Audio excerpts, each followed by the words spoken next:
Hey guys, tonight we're stepping into the silk-draped chambers and candlelit alcoves where Europe's most scandalous mistresses wielded power that queens could only dream of. You can almost hear the rustle of taffeta gowns sweeping across marble floors, the whispered promises exchanged behind painted fans, and the sharp intake of breath as forbidden letters are discovered hidden in jewellery boxes. These weren't just beautiful women who caught royal eyes. They were political players, tastemakers, and revolutionaries who toppled governments, started wars, and changed the course of history from their lovers' beds. The story may solve mysteries you never had an explanation for, about why certain kings made seemingly irrational decisions that historians puzzle over to this day. So before you explore the story with me, please take a moment to help me subscribe to the channel, like and share this video, or maybe leave a comment below. But make sure you do it when you really like what I bring to you. Maybe tell me where you're listening from tonight, or which historical scandal you're most curious about. I love hearing your thoughts as we journey through these tales together. Now let's keep the lights as soft as possible. Turn on the fan for a gentle sound to help the story feel more emotional, and let's embark on tonight's journey together. You find yourself in 1740s Paris, watching a young woman named Jeanne-Antoinette Poisson stare at her reflection in a gilded mirror. She's not yet 25, married to a wealthy tax collector, living a comfortable bourgeois life that should satisfy any reasonable woman. But reasonable women don't become the most powerful mistresses in French history. You notice how she practices her smile, adjusts the fall of her silk gown, and rehearses witty conversation topics. This isn't vanity, it's preparation for war. The war she's planning is against every other woman in France who dreams of catching the eye of King Louis XV, the most eligible and melancholy monarch in Europe. You watch as she studies court etiquette manuals like military strategy guides, learning which fork to use for which course and how to curtsy at precisely the right depth for her intended rank. Her husband, Charles-Guillaume Lenormand d'Etiolles, has no idea that his wife is methodically planning to become another man's mistress. But here's where the story gets deliciously calculating. Jeanne-Antoinette doesn't leave anything to chance or fairy tale romance. She researches Louis XIV's habits, like a spy gathering intelligence. You see her discovering that the king hunts regularly in the forest of Senart, always taking the same route back to Versailles. She learns his favourite colours, pink and blue, and orders gowns in those exact shades. When he drives past in his carriage, there she is, perfectly positioned, looking effortlessly beautiful in a pink silk dress that cost more than most people's annual income. The king notices. Of course he notices. You can almost see his thoughts as his carriage slows. Who is this enchanting creature who appears so often along his route? It seems like destiny, but you know better. You've watched her calculate every accidental encounter with the precision of a chess master planning checkmate. Historians still argue whether Jeanne-Antoinette received help from powerful allies at court who wanted to influence the king through a new mistress they could control. The previous royal favourite, the Duchess de Châteauroux, had died suddenly, leaving Louis XIV emotionally vulnerable and politically directionless. Court factions smelled opportunity in his loneliness. You witness the moment when calculation transforms into genuine attraction. During a masked ball at Versailles in February 1745, the king approaches a mysterious woman in a blue domino mask. They talk for hours about art, literature, and philosophy. She's not just beautiful, she's intellectually stimulating, something Louis XIV had been craving after years of vapid court beauties who giggled at his every word. When she removes her mask at midnight, revealing herself as the same woman from the forest encounters, you see the king's expression shift from intrigue to genuine fascination.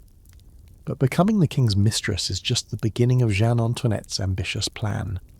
Within months she's installed in her own apartment at Versailles, granted the title Marquise de Pompadour, and wielding influence that makes seasoned politicians nervous. You observe how she attends state council meetings, not as decoration but as an active participant. Ministers who initially dismissed her as another pretty face soon realise they need her approval to reach the king's ear. The transformation is remarkable to witness.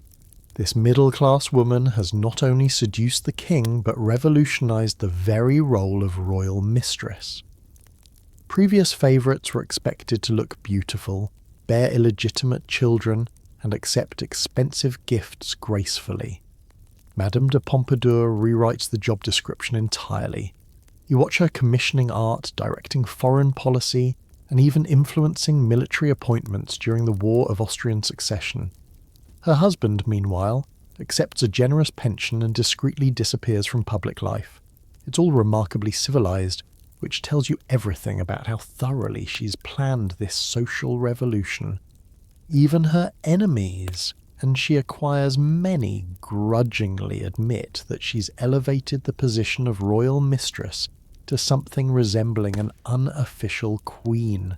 The really scandalous part isn't the affair itself. French kings had always taken mistresses. What scandalized the court was how openly political she became, how she used her influence, and how long she maintained her power. You're witnessing the birth of a new kind of feminine authority that will echo through European courts for generations. You find yourself in Restoration London, 1665, standing in the orange-scented chaos of Drury Lane Theatre. The air thrums with excitement as audiences pack wooden benches to see the newest sensation, women performing on stage for the first time in English history. Among the orange sellers weaving through the crowd, you notice a particular girl whose laughter rings clearer than silver bells. Eleanor Gwynn, barely 15, balances a basket of oranges on her hip while trading witty banter with theatregoers who can't tell if they're more charmed by her dimpled smile or her razor-sharp tongue. This is no ordinary orange girl. You watch as Nell, as everyone calls her, delivers perfectly timed comebacks to rowdy gentlemen trying to pinch more than fruit. "Keep your hands to the oranges, sir. They're sweeter and less likely to bite back." The crowd roars with approval. She's discovered something powerful. Humour can be armour, and wit can open doors that beauty alone might only crack ajar. Within months you witness her transformation from orange seller to actress. The King's Company recognises raw talent when they see it, and Nell's natural comedic timing makes her an instant favourite. But here's where her story diverges from typical rags-to-riches tales. She doesn't try to reinvent herself as a refined lady. Instead, she weaponizes her working-class origins, making them part of her irresistible charm. You're in the audience the night King Charles II first sees her perform in John Dryden's The Indian Emperor. She's playing Cytherea, an Indian princess, but delivers every line with her unmistakable Cockney accent and mischievous grin. The king, recently returned from exile and hungry for authentic English entertainment after years of stuffy continental courts, is completely captivated. Here's someone who embodies the irreverent spirit he's been missing. The seduction happens gradually, and you can observe Charles II's fascination growing with each performance. Unlike Madame de Pompadour's calculated campaign, Nell's approach is refreshingly direct. When the king visits her dressing room after a particularly successful comedy, she doesn't curtsy deeply or speak in flowery court language. Instead, she offers him an orange and says, "Well, Charlie, did I make you laugh or just make you thirsty? Charlie." You realise you've just witnessed something revolutionary.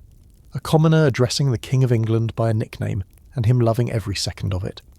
Charles II has spent his youth in exile, his throne overthrown by Puritans who banned theatre, music, and joy itself. In Nell Gwynn, he's found someone who represents everything the Restoration is supposed to celebrate: pleasure, laughter, and freedom from oppressive formality. Their affair begins in 1668, but what makes it scandalous isn't the relationship itself. It's how public and unapologetic they become about it. You watch Nell move into a house on Pall Mall, directly paid for by the king, but she doesn't pretend to be anything other than what she is. When aristocratic ladies snub her at court gatherings, she responds with devastating one-liners that leave them speechless and the king doubled over with laughter. Historians still argue whether Nell Gwyn was genuinely uneducated or whether her simple orange girl persona was partly performance art designed to distinguish her from more sophisticated rivals. The evidence suggests she could read and write, despite claims of illiteracy, and her business acumen in later years indicates considerable intelligence behind the ditzy facade. But here's what makes her truly scandalous by royal mistress standards. She refuses to play the game of court intrigue. You observe her interactions with Louise de Querouaille, the French Catholic mistress Charles II installed for political reasons. While Louise plots and schemes for influence over policy, Nell simply entertains and charms. When jealous rivals spread rumours about her low birth, she responds by leaning into it. I may be a Protestant whore, but at least I'm an English Protestant whore. The line becomes legendary because it captures something essential about English identity during this period. You're witnessing a time when being authentically English, even vulgarly so, becomes a point of national pride against foreign influence. Nell represents honest English pleasure against Catholic French sophistication, and the people adore her for it. You watch her bear the king 2 sons, Charles and James Beauclerk, and unlike other royal mistresses who guard their children's legitimacy jealously, Nell turns even this into comedy. When Charles II delays officially recognising their eldest son, she dangles the boy from a window and shouts, "Come save your son, the King of England." Charles rushes over, grants the child a dukedom on the spot, and you can't tell if he's more exasperated or amused by her theatrical blackmail. The really remarkable thing you notice is how the English people embrace her. Unlike aristocratic mistresses who inspire resentment, Nell becomes a folk hero. Street ballads celebrate her wit and crowds cheer when her carriage passes. She's proof that in Restoration England, talent and charm can triumph over birth and breeding, a very modern concept for the 1670s. What's particularly touching to observe is how she maintains relationships with her theatre colleagues even after becoming a royal mistress. She continues attending performances, not in a royal box, but among the pit audience she once served oranges to, laughing at the bawdy jokes and joining in the applause. She never forgets where she came from, and more importantly, she never pretends to be ashamed of it. You step into the gilded corridors of Château de Fontainebleau in 1547, where something unprecedented is unfolding. The new King of France, Henri II, is barely 28 and devastatingly handsome, with the kind of dark eyes that make court ladies fan themselves behind painted silk. Yet, you notice he barely glances at these eager young beauties. Instead, his gaze follows a woman old enough to be his mother, and in the scandalous whispers of the French court, that's exactly the problem. Diane de Poitiers is 47 years old. In an era when women are considered past their prime at 30, she's conducting the most shocking love affair in European history. You watch as she glides through the court with the confidence of someone who knows exactly how magnificent she looks. Her silver hair perfectly coiffed, her posture erect as a queen's. She's not trying to look younger, she's making age itself seem seductive. The age gap isn't just unusual, it's revolutionary. You're witnessing the complete inversion of typical power dynamics between older men and younger women. Here's a mature woman who has taken a king 20 years her junior and turned him into a lovesick puppy, who carves her initials into castle walls and wears her colours in tournaments like a medieval knight. But Diane's hold over Henri isn't based on the usual feminine wiles. You observe her morning routine at 5 o'clock. She's already awake, taking a cold bath that would make modern spa-goers weep, then riding for hours through forests that lesser mortals find exhausting. Her daily regimen includes exercises that keep her figure trim and her complexion glowing.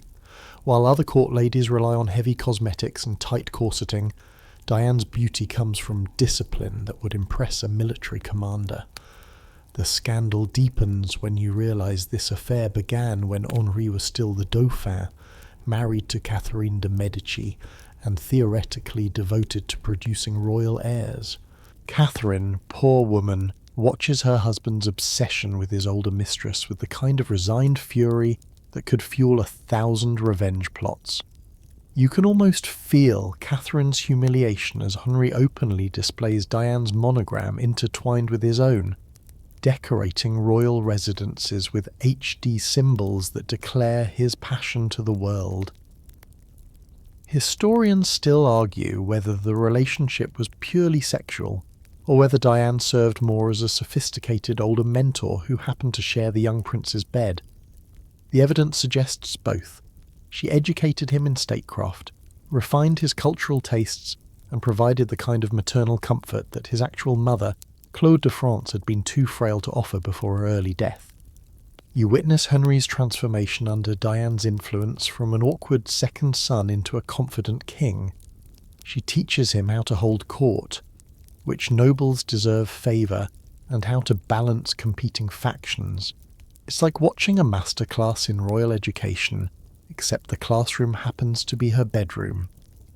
The arrangement becomes even more scandalous when you realise Diane essentially governs France through her influence over Henri. The really shocking part isn't their private relationship, but how publicly Henri displays his devotion. You watch him attending official functions where his wife, Catherine, sits on one side while Diane holds court on the other, both women wearing royal jewels and receiving courtiers' bows. It's as if France has two queens, except one is the mistress and somehow commands more respect than the actual monarch. Diane's political acumen becomes legendary. You observe her mediating disputes between Catholic and Protestant factions with the skill of a trained diplomat. She understands that religious civil war could tear France apart, so she advocates for moderate policies that keep both sides from open rebellion. This isn't the typical mistress role of looking beautiful and spending royal money on gowns. She's functioning as an unofficial prime minister. Her business sense proves equally impressive.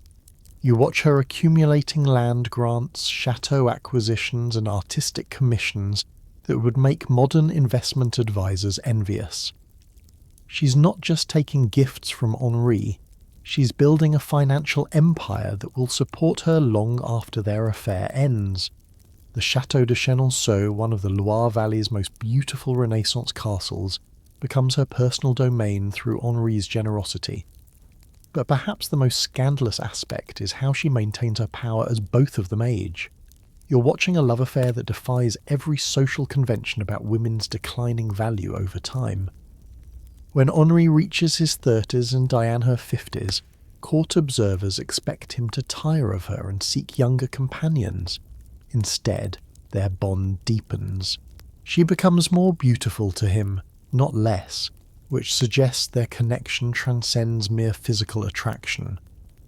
The cultural impact ripples throughout European courts. You can sense other aging noble women studying Diane's techniques, wondering if they too might maintain influence past their supposed expiration dates. Her example challenges fundamental assumptions about feminine power and beauty that have governed aristocratic society for centuries. What makes her truly revolutionary is how she refuses to hide or apologise for their age difference. When courtiers whisper about her being old enough to be Henri's mother, she responds by acting even more queenly, more confident, more visibly in control. She transforms potential shame into a source of mysterious power that younger women can't understand but desperately wish to emulate. You find yourself aboard HMS Victory in 1805, watching one of history's most passionate love letters being carefully folded and sealed. The handwriting is unmistakably feminine, the words breathtakingly intimate, and the signature belongs to Lady Emma Hamilton, a woman whose scandalous affair with Admiral Horatio Nelson has captivated and horrified polite society across Europe. But Emma's story doesn't begin on this flagship. It starts in the smoky forges of Cheshire, where you can almost hear the ring of her blacksmith father's hammer against red-hot iron. Emma Hart, not yet Hamilton, Certainly not yet a lady grows up surrounded by the kind of poverty that makes survival itself an art form. You watch her at 16 serving ale in taverns where her beauty draws stares that range from admiring to predatory. Unlike other girls who might shrink from such attention, Emma learns to command it. She discovers that men will pay handsomely just to look at her, and even more to possess the illusion that she might care for them. Her transformation from barmaid to artist's model happens with breathtaking speed. You observe her posing for George Romney, the fashionable portrait painter who becomes obsessed with capturing her ethereal beauty on canvas. She's not just another pretty face. Emma has discovered something remarkable about herself. She can transform into different characters, embodying classical goddesses or tragic heroines with such conviction that viewers believe they're seeing divine beings rather than a blacksmith's daughter. The scandal begins when she becomes the mistress of Charles Greville, a cultured gentleman who educates her like a fascinating pet project. You watch Emma learning to read, studying art and music, acquiring the social graces that will later make her acceptable in aristocratic circles. But Greville has financial problems, and in 1786 he makes a decision that will define Emma's destiny. He essentially sells her to his uncle, Sir William Hamilton, the British envoy to Naples. You witness Emma's arrival in Naples feeling like a piece of luggage being delivered to its new owner. Sir William is old enough to be her grandfather, a scholarly collector of ancient artifacts who sees Emma as his most beautiful acquisition. But Emma refuses to be merely decorative. You watch her learning Italian, studying Neapolitan culture, and gradually transforming from Greville's discarded mistress into Hamilton's indispensable companion. Her famous attitudes performances make her a sensation across European high society. You observe these private theatrical displays where Emma poses as figures from classical mythology and art, moving fluidly between characters while draped in flowing silks. Aristocrats travel across Europe just to attend one of Emma's performances, mesmerized by her ability to embody Venus, Medea, or Ariadne with equal conviction. She's turned her beauty into high art, her body into a living sculpture that moves and breathes. When she finally marries Sir William in 1791, becoming Lady Hamilton, you witness the completion of one of history's most remarkable social transformations. The blacksmith's daughter is now a respected diplomatic wife, hostess to European royalty, and intimate friend of Queen Maria Carolina of Naples.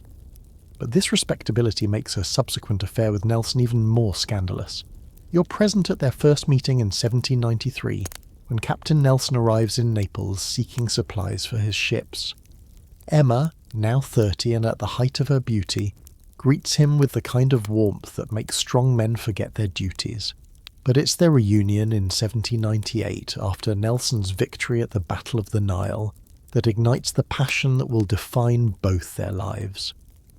Nelson returns to Naples as a hero, but also as a broken man.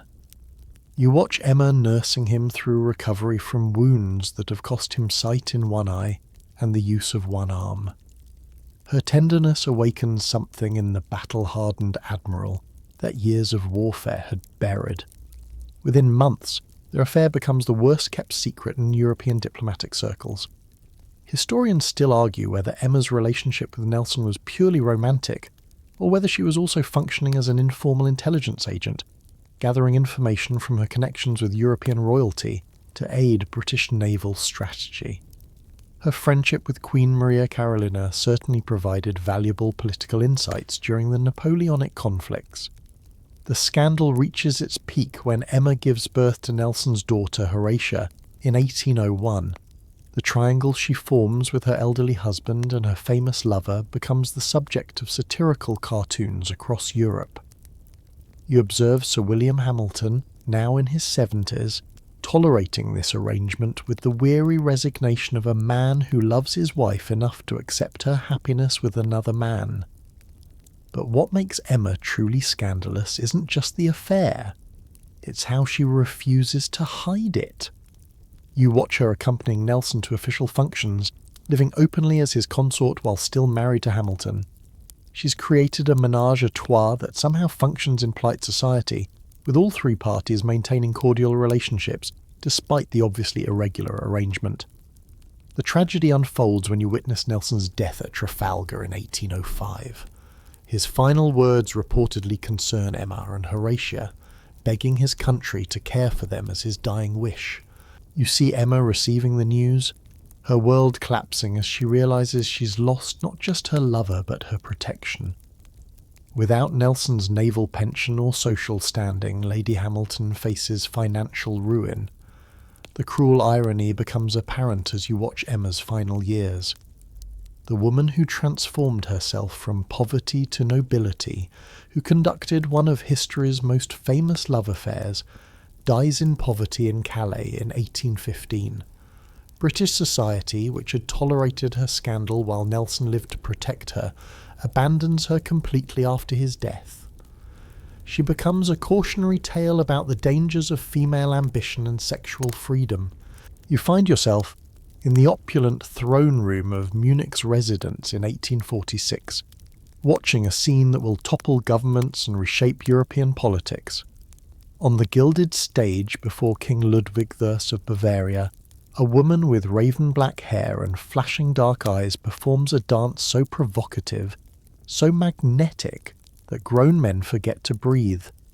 She calls herself Lola Montez, though you sense layers of deception beneath that exotic name. Every movement of her spider dance, a performance involving imaginary arachnids crawling across her body, seems designed to drive the 60-year-old king to absolute distraction. Ludwig I has spent decades as one of Europe's most cultured monarchs, patron of arts and architecture, creator of museums and universities. You watch him losing 20 years of dignified composure as Lola's whip cracks, and her skirts swirl higher than propriety should allow. What the king doesn't realise yet is that this bewitching creature isn't Spanish, as she claims, but Maria Dolores Eliza Rosanna Gilbert from County Sligo, Ireland, a woman who has already scandalised her way across 3 countries and shows no signs of slowing down. The audacity of her deception is breathtaking to witness. You observe Lola speaking in heavily accented English that she insists is Spanish, telling elaborate stories about her childhood in Seville and her training in Andalusian dance. She's created an entire fictional identity, complete with passionate temperament and exotic mystery. The spider dance itself is her own invention.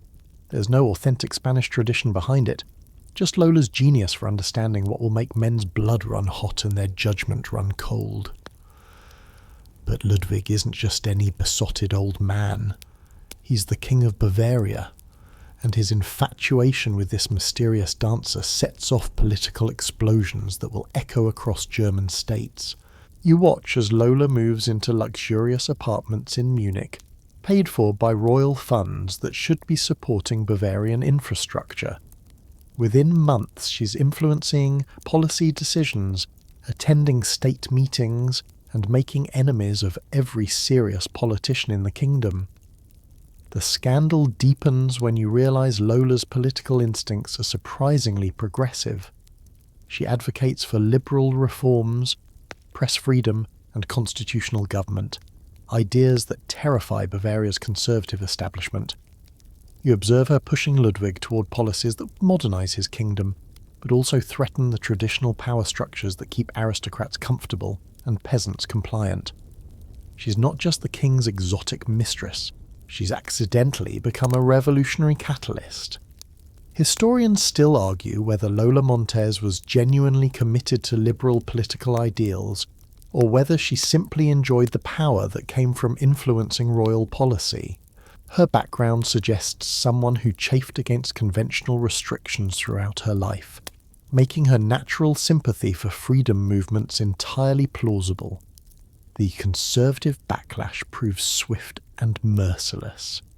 You witness Catholic clergy denouncing her from pulpits across Bavaria, calling her a foreign agent sent to corrupt their pious king. University students, initially attracted to her liberal ideas, turn against her when they realise her influence is destabilising their kingdom.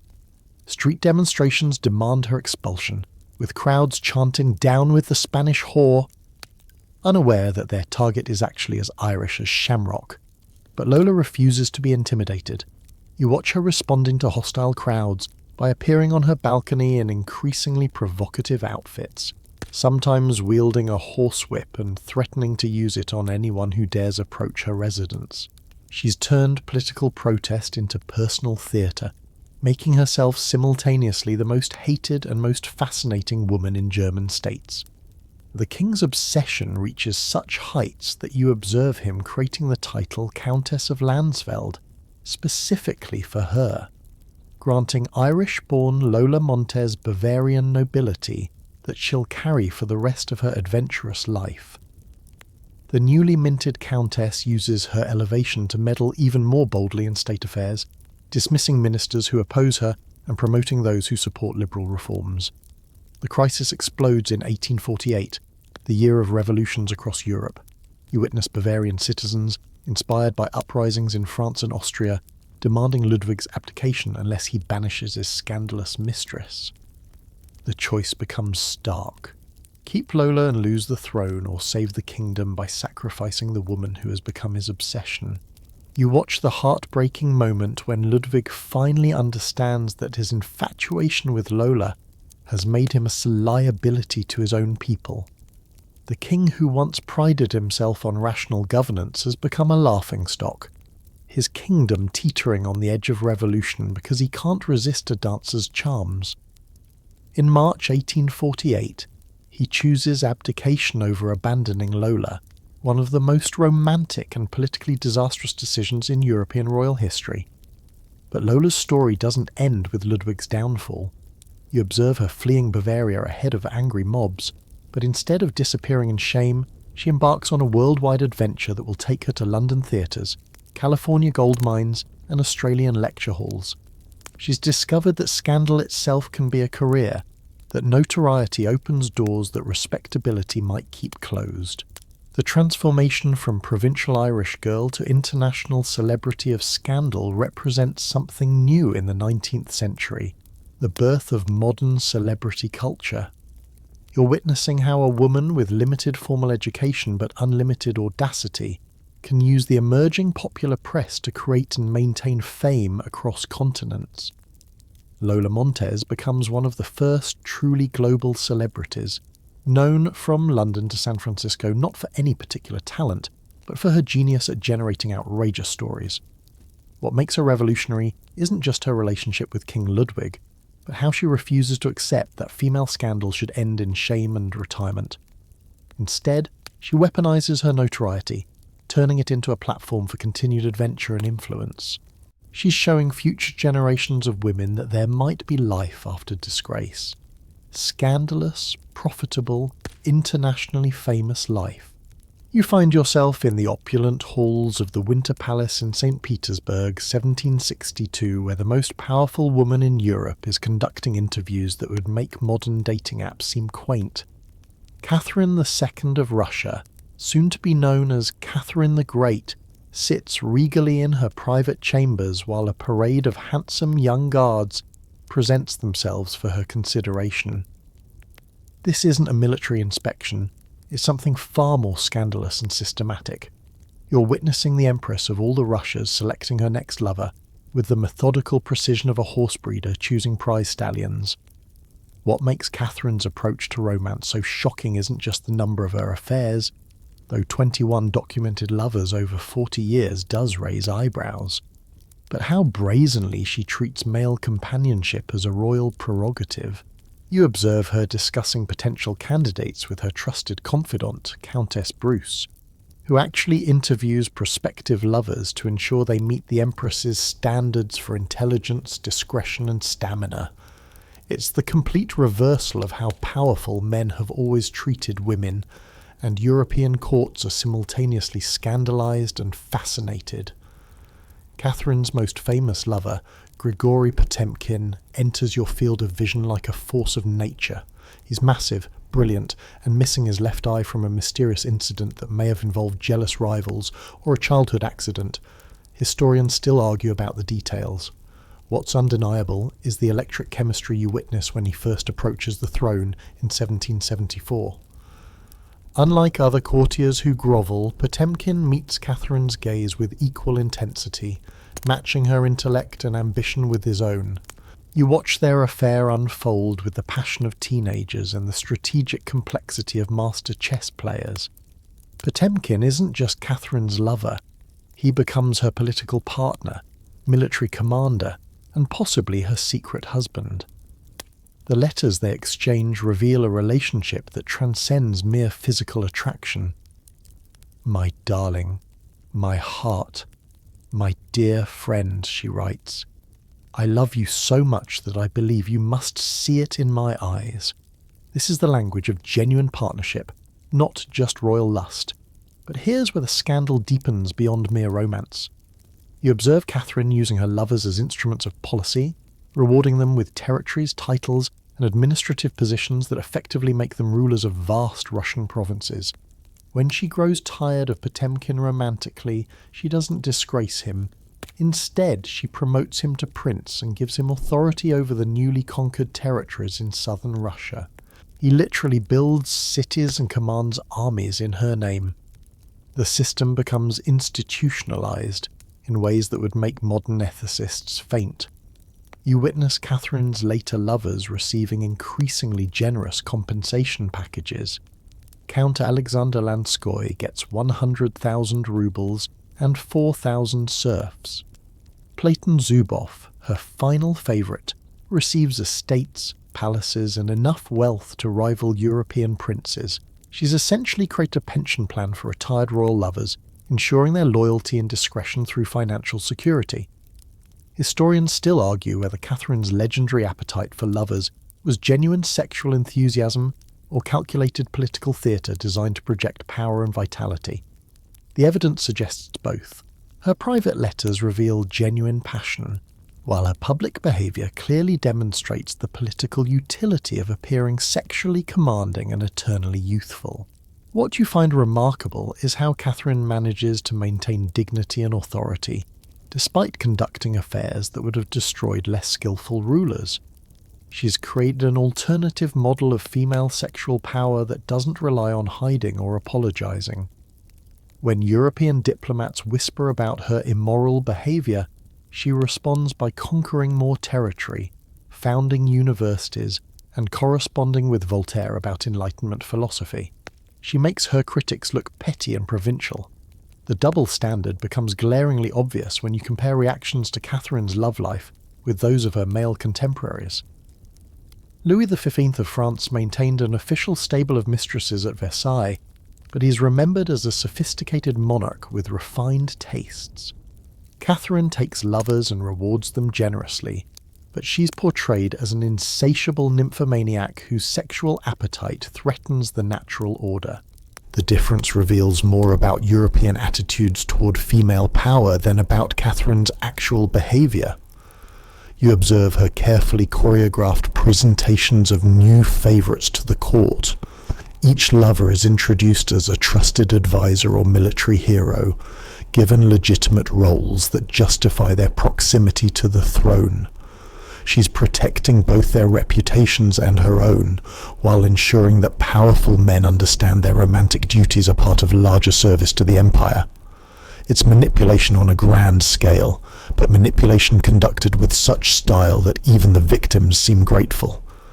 The most scandalous aspect might be how successfully Catherine combines passionate romance with ruthless politics. You watch her dismissing lovers who disappoint her with the same cool efficiency she uses to handle incompetent generals. Alexander Yermolov receives a generous severance package and a polite note explaining that his services are no longer required. Count Semyon Zorich gets an estate and a recommendation to find employment elsewhere. She's businesslike about heartbreak. The cultural impact ripples across European aristocracy. You can sense other powerful women studying Catherine's techniques, wondering if they too might openly take lovers without losing respectability. Her example suggests that female sexual agency, when combined with sufficient power and intelligence, can become a source of strength rather than vulnerability. She's not hiding her desires or pretending to be above physical passion. Instead, she's making her love life part of her imperial legend. What makes Catherine truly revolutionary is how she refuses to age gracefully, according to conventional expectations. You watch her taking new lovers well into her 60s, maintaining romantic correspondence and continuing to reward male beauty and vigour with political advancement. She's rejecting the idea that women must become sexless matrons after a certain age, instead insisting that desire and power can coexist throughout a woman's entire life. You stand in the shadow of the guillotine on December 8th, 1793, watching the final moments of the woman who was once the most powerful person in France after the king himself. Madame du Barry, born Jeanne Becue in the most squalid circumstances imaginable, now faces the revolutionary blade that has already claimed her royal lover and thousands of aristocrats. Unlike Marie Antoinette, who maintained regal composure to the end, du Barry screams and pleads for her life with the raw terror of someone who clawed her way up from nothing and refuses to surrender without a fight. But let's step back to witness how this illegitimate daughter of a seamstress became the woman powerful enough to terrify even Robespierre. You find yourself in 1760s Paris, in the kind of neighbourhood where respectable people don't venture after dark. Jeanne Becue works as a shop girl, her stunning blonde beauty attracting customers who buy ribbons and lace just for the privilege of standing near her. She's intelligent enough to understand that her looks are her only currency in a world that offers women few other options for advancement. Her transformation begins when she catches the attention of Jean-Baptiste du Barry, a rakish nobleman who specialises in what polite society calls the procurement of feminine companionship for wealthy gentlemen. You observe him studying Jeanne like a master craftsman examining raw materials, calculating exactly how to polish this diamond in the rough into something that will dazzle the highest levels of society. He arranges for her education in music, dance and conversation, not out of kindness, but as an investment in his most promising asset. The scandal of her origins makes her rise even more remarkable. You watch Jeanne being introduced to Versailles society as the Comtesse du Barry, a hastily arranged marriage to Jean-Baptiste's compliant brother, providing the minimal nobility required for court presentation. Everyone knows the title is purchased rather than inherited, but her beauty is so extraordinary that even the most aristocratic ladies find themselves studying her techniques for captivating male attention. King Louis XV, now in his late 50s and bored with the intellectual demands of his previous mistress, Madame de Pompadour, finds Jeanne refreshingly uncomplicated. You observe their first meeting, where her genuine pleasure in luxury silk sheets, fine wine, jewelled gowns delights a king tired of women who take such pleasures for granted. She doesn't pretend to understand politics or philosophy. She simply radiates the kind of sensual joy that makes aging men feel young again. But what makes du Barry truly scandalous isn't her humble origins or even her profession before meeting the king. It's how she flaunts her power once she achieves it. You witness her commissioning portraits that emphasize her sexuality rather than hiding it, wearing gowns cut so low that even French court standards are strained.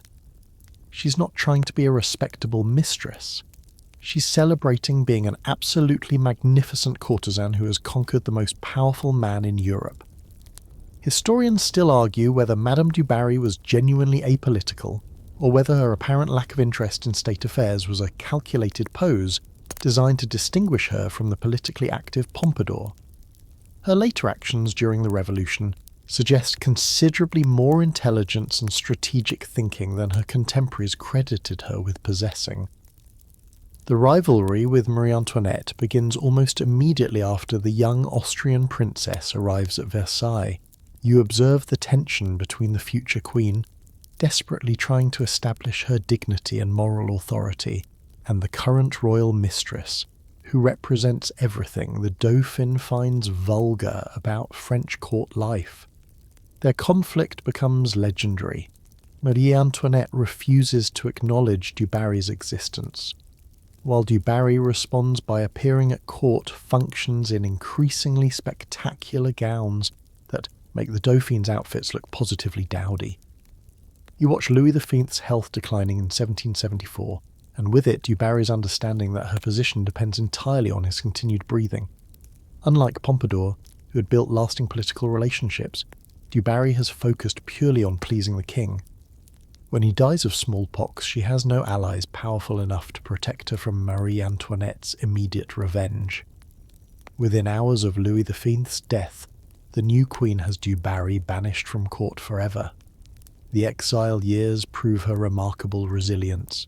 You observe Du Barry at her chateau of Louveciennes, living quietly but comfortably on the jewels and property she accumulated during her royal affair. She entertains visitors, maintains correspondence with foreign admirers, and seems content to fade into the respectable obscurity that most former mistresses accept as inevitable. But the revolution has other plans for everyone associated with the old regime. What sealed her fate isn't her past as a royal mistress, but her flight to England in 1792 to recover jewellery she had hidden there for safekeeping. You watch her returning to France with a fortune in diamonds and gold, unaware that the revolution now considers anyone with significant wealth an enemy of the people. Her former poverty, which once scandalised aristocrats, now means nothing to revolutionaries who see only her current riches. The trial becomes a sensation because Du Barry, unlike noble victims who accept their fate with aristocratic resignation, fights for survival with the desperate cunning of someone who has always had to fight for everything. You witness her testimony, where she attempts to present herself as a simple woman who never influenced politics and gave generously to charity. She's trying to separate her personal story from the broader indictment of royal corruption. But the revolution isn't interested in nuance or individual circumstances. You see the prosecutors using her very survival instinct against her, arguing that her tears and pleas prove she lacks the noble courage that might have earned clemency. They've created a trap where dignity leads to death and desperation also leads to death. There's no acceptable way for enemies of the people to face revolutionary justice. Her final moments capture the essential tragedy of the terror. You witness a woman who committed no crimes beyond accepting royal generosity and enjoying luxury, facing execution because her life story has become incompatible with revolutionary ideology. She represents the past that must be completely destroyed, regardless of individual guilt or innocence. The crowd's reaction to her terror reveals something disturbing about revolutionary psychology. Unlike other executions, where victims' courage earned grudging respect, Du Barry's visible fear seems to satisfy the spectator's hunger for proof that the old regime's symbols of power were ultimately just frightened mortals. Her death becomes entertainment rather than justice. You step into the candlelit chambers of Château de Lox in 1444, where something unprecedented is about to unfold in the medieval world. A young woman named Agnes Sorel adjusts her silk gown, a gown so luxurious it would bankrupt most nobles, and prepares to receive an official title that has never existed before in French history. She is about to become the first officially recognised royal mistress, transforming what had always been whispered scandal into acknowledged state policy. The very air seems to shimmer with the audacity of what you're witnessing. King Charles VII of France, the monarch who finally expelled the English invaders with Joan of Arc's help, has decided to revolutionise royal romance. You observe him presenting Agnes with a formal contract that grants her estates, income, and most shocking of all, a place at court functions beside the Queen. This isn't a secret affair conducted in hidden chambers. It's a public declaration that the king's pleasure has become part of the machinery of government. But Agnes isn't just any beautiful woman who caught royal attention. You watch her moving through court with the confidence of someone who understands exactly how power operates and how to wield it. She's the daughter of minor nobility from Picardy, educated enough to discuss theology with bishops and clever enough to advise the king on military strategy. What makes her revolutionary isn't just her official status, but how she uses that position to influence policy with the skill of a trained diplomat. The medieval world has never seen anything like the authority she wields. You observe Agnes attending council meetings, where she offers opinions on taxation, trade agreements, and foreign alliances. Bishops and dukes who initially dismiss her as another pretty distraction soon realise they need her support to reach the king's ear. She's created a new kind of feminine power that exists entirely outside traditional structures of marriage, family, or religious authority. Her fashion choices become weapons of psychological warfare against the established order. You witness Agnes appearing at court functions in gowns so daring they redefine what's possible for women to wear in public. Her famous portrait by Jean Fouquet shows her as the Virgin Mary, with one breast completely exposed, a artistic choice so scandalous it makes contemporary viewers gasp even today. She's using her sexuality not to hide her influence but to advertise it. The economic impact of her position proves staggering. You watch royal expenditures flowing toward Agnes at levels that dwarf what previous queens received for their entire households. She accumulates the Château de Loches, vast estates in Touraine, and a collection of jewels that rivals the crown treasury. The king isn't just keeping a mistress, he's creating a parallel royal household with its own independent wealth and influence. Historians still argue whether Agnes Sorel genuinely loved Charles VII or whether their relationship was primarily a calculated political alliance that benefited both parties. Her letters suggest genuine affection, while her systematic accumulation of power and property indicates considerable strategic planning behind the romance. What you find most remarkable is how she handles the inevitable resistance from established powers. When church leaders condemn her influence over the king, she responds by commissioning religious artwork and charitable foundations that demonstrate her piety. When nobles complain about her low birth, she uses her wealth to patronize arts and literature that celebrate French cultural achievements. She's neutralizing criticism by becoming indispensable to the very institutions that oppose her. The Queen Marie d'Anjou's response to this situation reveals the complexities of medieval marriage politics. You observe Marie accepting Agnes's presence with the resigned dignity of someone who understands that royal marriages are political arrangements rather than romantic partnerships. The Queen focuses on producing legitimate heirs, while Agnes handles the king's emotional and intellectual needs. A division of labour that, while unequal, allows both women to maintain their distinct roles and dignity. But Agnes's true innovation is how she transforms the role of royal mistress from passive recipient of royal favour into active participant in governance. You watch her mediating disputes between rival court factions, negotiating with foreign ambassadors, and even influencing military appointments.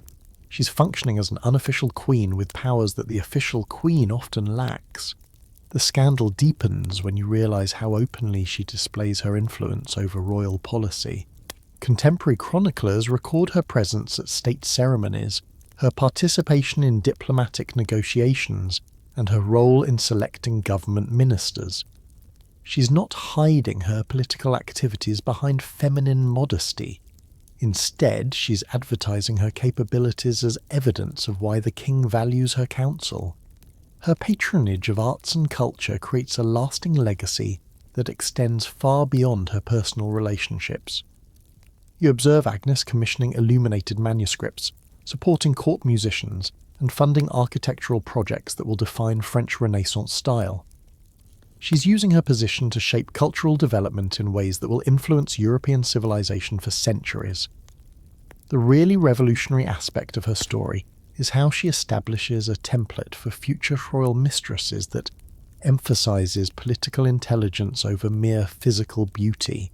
You're witnessing the creation of a new career path for ambitious women, one that requires diplomatic skill, cultural sophistication, and strategic thinking, rather than just the ability to please men sexually. When Agnes dies suddenly in 1450, possibly from poisoning by political enemies who considered her influence too dangerous. You observe the genuine grief of a king who has lost not just a lover, but his most trusted advisor. Charles VII's subsequent decline suggests that Agnes had become essential to his ability to govern effectively. She wasn't just decoration for the court, but a fundamental component of royal administration. Her funeral becomes a state occasion with honours typically reserved for queens, cementing her transformation from scandalous mistress to respected public figure. You witness nobles who once whispered about her origins, now competing to praise her contributions to French culture and politics. Death has completed her metamorphosis from controversial figure to national treasure. The precedent she establishes will echo through European courts for centuries, inspiring women like Madame de Pompadour and Diane de Poitiers to seek similar combinations of romantic and political power. She's proven that female influence doesn't have to operate through traditional channels of marriage and motherhood. With sufficient intelligence and ambition, women can create entirely new forms of authority. You find yourself in the restored splendour of Whitehall Palace in 1660, watching Charles II's coronation celebrations with a mixture of joy and trepidation.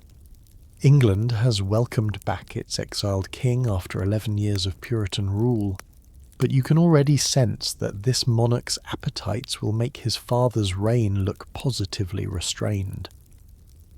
Standing in the shadows of the throne room, resplendent in crimson silk that cost more than most families earn in a lifetime, is Barbara Villiers, soon to become Lady Castlemaine and the most rapaciously greedy royal mistress in English history. Barbara doesn't wait for the king to settle into his restored throne before making her move. You observe her calculating approach during the coronation festivities, where her spectacular beauty draws every male gaze in the room. But unlike other court beauties who rely solely on physical charms, Barbara possesses something far more dangerous, an absolute understanding of male psychology and a complete absence of moral restraint about exploiting that knowledge. The affair begins with shocking speed and even more shocking publicity. Within weeks of Charles II's return to England, you witness Barbara, installed in apartments directly adjacent to the royal chambers, flaunting her position with an arrogance that makes seasoned courtiers nervous. She's not content to be a discreet mistress hidden away for private moments. She wants the world to know that she owns the king's passion and intends to profit from it magnificently. Her demands on the royal treasury become legendary, even by the extravagant standards of Restoration England. You watch Barbara requesting and receiving an annual pension of £4,700, plus additional payments for clothing, jewellery and household expenses that bring her total income to nearly £25,000 per year. To put this in perspective, most English nobles live comfortably on £500 annually. She's extracting more money from Charles II than his government spends on the entire Royal Navy. But money is just the beginning of Barbara's appetite. You observe her systematically collecting titles, estates and honours with the methodical greed of a conquering army looting a captured city. She becomes Countess of Castlemaine, then Duchess of Cleveland, accumulating properties across England that make her one of the wealthiest landowners in the kingdom. Each new title comes with additional income, additional privileges, and additional power over people who must now bow to a woman they remember as Roger Palmer's ambitious wife. Historians still argue whether Barbara Villiers genuinely cared for Charles II, or whether she viewed him purely as a source of wealth and status to be exploited as thoroughly as possible. Her behaviour during their relationship suggests the latter. She shows no hesitation in publicly humiliating him when he fails to meet her financial expectations. What makes Barbara particularly scandalous is how she weaponizes her children against the king's better judgment. You witness her bearing 5 illegitimate children to Charles II, then using each birth as an opportunity to extract additional payments and honours. Each royal bastard becomes a financial asset, requiring separate household allowances, education expenses, and eventual noble titles. She's turned motherhood into a profitable enterprise that bleeds the royal treasury white. The most shocking aspect of her behaviour is how she treats Charles II himself. You observe scenes where she screams at the king in public, throws expensive objects at him during arguments, and threatens to expose his private letters if he doesn't meet her demands. She's discovered that Charles II's good nature and desire for peaceful domestic life make him vulnerable to emotional blackmail, and she exploits this weakness without mercy. Her political meddling proves even more dangerous than her financial greed. You watch Barbara selling government positions to the highest bidders, accepting bribes from foreign ambassadors, and using her influence over royal appointments to build a network of supporters who owe their careers to her favour. She's essentially running a parallel government from her bedroom, with policies determined by who offers the most generous presents. The scandal reaches its peak when you witness her affair with the rope dancer Jacob Hall, while still maintaining her position as the king's official mistress. She's not even pretending to be faithful to the man who has made her one of the richest women in Europe. Contemporary accounts describe Charles II discovering her infidelity and responding not with royal rage but with weary resignation. She's broken his spirit so completely that he no longer expects better treatment. Her rivalry with other royal mistresses becomes the stuff of legend. You observe her battles with Nell Gwyn, where Barbara's aristocratic pretensions clash with Nell's honest vulgarity. While Nell wins public sympathy through humour and charm, Barbara makes enemies of virtually everyone through her arrogance and greed. She seems incapable of understanding why people might dislike her, despite behaving in ways calculated to inspire maximum resentment. The religious dimension adds another layer of scandal to her story. Barbara converts to Catholicism in 1663, a decision that terrifies Protestant England, still traumatised by memories of Bloody Mary's reign.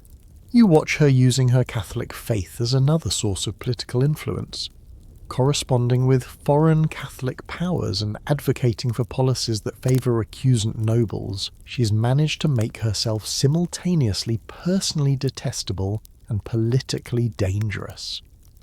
When Charles II finally tires of her demands and officially ends their relationship in 1674, you witness Barbara's response, revealing the true depths of her character. Instead of accepting a generous financial settlement and retiring gracefully, she threatens to publish his love letters and expose state secrets unless he continues paying her extravagant allowances. Even in defeat, she's attempting extortion. Her final years prove that karma sometimes operates with poetic precision.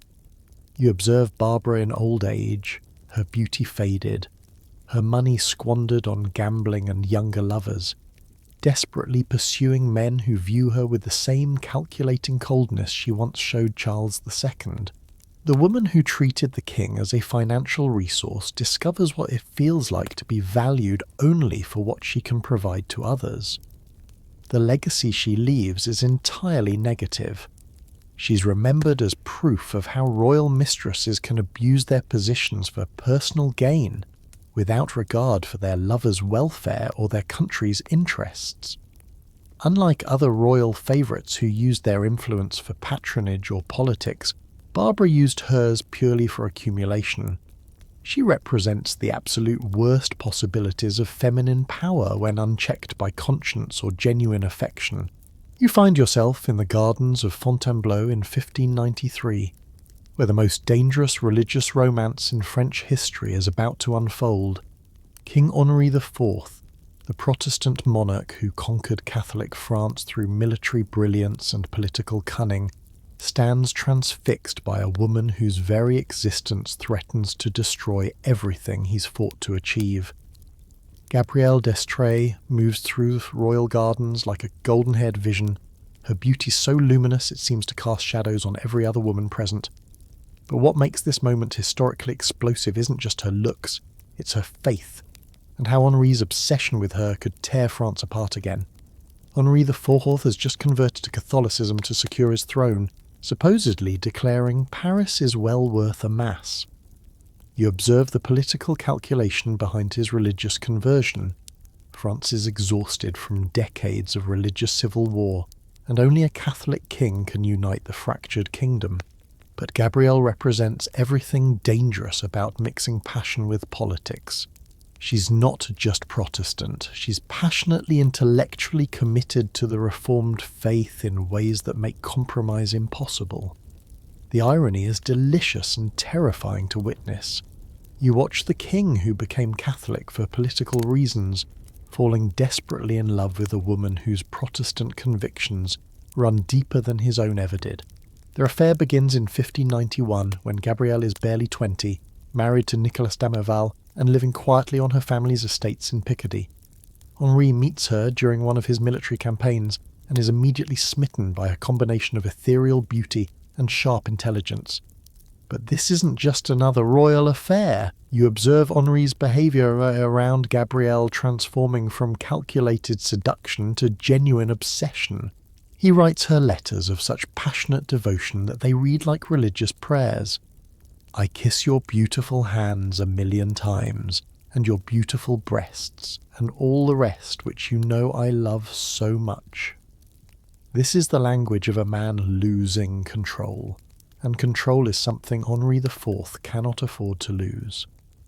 The scandal deepens when you realise Henri's intentions go far beyond making Gabrielle his mistress. He wants to marry her, crown her Queen of France, and legitimise their children as heirs to the throne. You witness him moving her into royal residences, presenting her at state functions, and treating her with honours that suggest she's already his wife in everything but name. European diplomats report back to their governments in alarm. The King of France appears ready to risk civil war for a Protestant mistress. Gabrielle's influence over royal policy proves immediate and controversial. You watch her advocating for religious tolerance, protection of Protestant minorities, and policies that would allow Huguenots to practice their faith freely. She's not hiding her beliefs or moderating them for political convenience. Instead, she's using her power over Henri to push for radical religious reform that terrifies Catholic authorities. Historians still argue whether Gabrielle d'Estrées was genuinely committed to Protestant theology, or whether she used religious differences as a way to distinguish herself from Catholic rivals for Henri's affection. Her actions suggest sincere conviction, but her strategic intelligence makes purely calculating motives equally plausible. The children she bears Henri become living symbols of the religious tensions tearing at French society. You observe their sons César and daughter Catherine being raised as Protestants in a court that's officially Catholic, creating a succession crisis that could reignite civil war. If Henri legitimizes these children and names them as heirs, France could face a Protestant dynasty ruling over a predominantly Catholic population, a recipe for revolution. What makes Gabrielle truly revolutionary is how she refuses to convert to Catholicism despite enormous pressure. You witness Catholic bishops offering her titles, lands, and honours if she'll accept the true faith, while Protestant leaders beg her to set an example by maintaining her reformed convictions. She becomes a symbol for both sides, representing either stubborn heresy or faithful witness depending on the observer's religious perspective.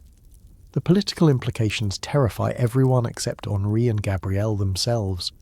You watch foreign ambassadors reporting to their governments that France appears headed for another religious war, this time triggered by the king's romantic obsessions rather than theological disputes.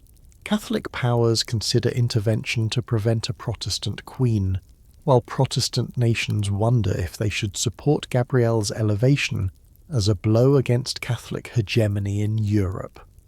Her court becomes a fascinating religious experiment. You observe Protestant nobles gathering around Gabrielle, while Catholic courtiers maintain their distance, creating parallel power structures within the same palace. She holds informal Protestant services in her private chambers while attending Catholic masses with Henri, embodying the religious contradictions that define Henri IV's reign. The relationship reaches its crisis point in 1599, when Henri seriously considers divorcing his first wife, Marguerite de Valois, to marry Gabrielle officially. You witness the king consulting lawyers about annulment procedures while simultaneously negotiating with Pope Clement IX for permission to legitimize his Protestant mistress's children. He's trying to square an impossible circle, creating a Catholic marriage with a Protestant woman who refuses religious conversion. But fate intervenes in the most shocking way imaginable. You observe Gabrielle's sudden death in April 1599, just weeks before Henri planned to announce their official engagement. She dies in agony after what appears to be a normal pregnancy, leading to immediate suspicions of poisoning by political enemies who couldn't allow a Protestant queen to ascend the French throne. The mystery surrounding her death becomes one of history's great unsolved crimes. You watch Henri's grief-stricken investigation, yielding no conclusive evidence about whether she died from natural complications, accidental poisoning, or deliberate murder. Catholic extremists, foreign agents, and rival court factions all had motives for eliminating the woman who threatened to overturn France's religious settlement. Henri's response to her death reveals the depth of his genuine attachment. You witness the king, normally so controlled and politically calculating, collapsing into mourning so profound that his ministers fear for his sanity. He preserves her apartments exactly as she left them, commissioning portraits and poems celebrating her memory, and never again allows himself to become so emotionally vulnerable to any woman. The children survive to become legitimized nobles, but without their mother's Protestant influence, they're raised as Catholics and integrated into French aristocracy without threatening the religious peace. You observe how Gabrielle's death paradoxically saves Henri IV from having to choose between his political stability and his personal happiness, a choice that might have destroyed both his reign and his kingdom. You find yourself in the gaslight glamour of Belle Époque Europe, circa 1889, where the continent's most exclusive drawing rooms buzz with whispered tales of a Spanish courtesan whose very name makes grown men reach for their checkbooks and their wives reach for their smelling salts. Carolina Otero, who has rechristened herself La Belle Otero, with the kind of theatrical flair that defines the era, glides through the grand ballroom of the Monte Carlo casino like a goddess collecting tribute from mortal admirers.